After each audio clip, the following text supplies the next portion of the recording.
Hello, my name is Ryan with Classic Improvement Products, and today I'm going to talk to you a little bit about the Somfy Handheld multi-channel remote.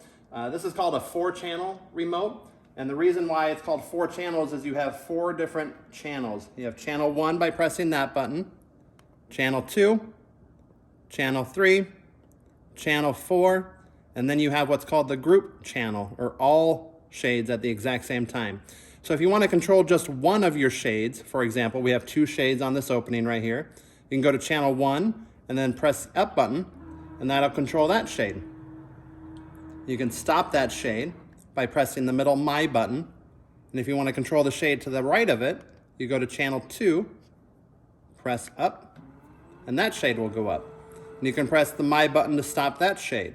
The benefit of having the group channel or the all settings at the exact same time is you can actually control both shades at the exact same time. You just go to that channel, press up, both shades go up.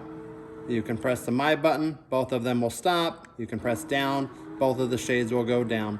So the multi-channel remote, you can actually program one shade on one channel, or you can program 2, 3, 4, 5 shades all on one channel. You can program as many shades as you want on one channel, same with the next channel, same with the next, same with the next, and then you can have all channels lit up to control all shades at the exact same time. And that's the benefit of a Somfy multi-channel remote control system. Thank you so much. Have a great day.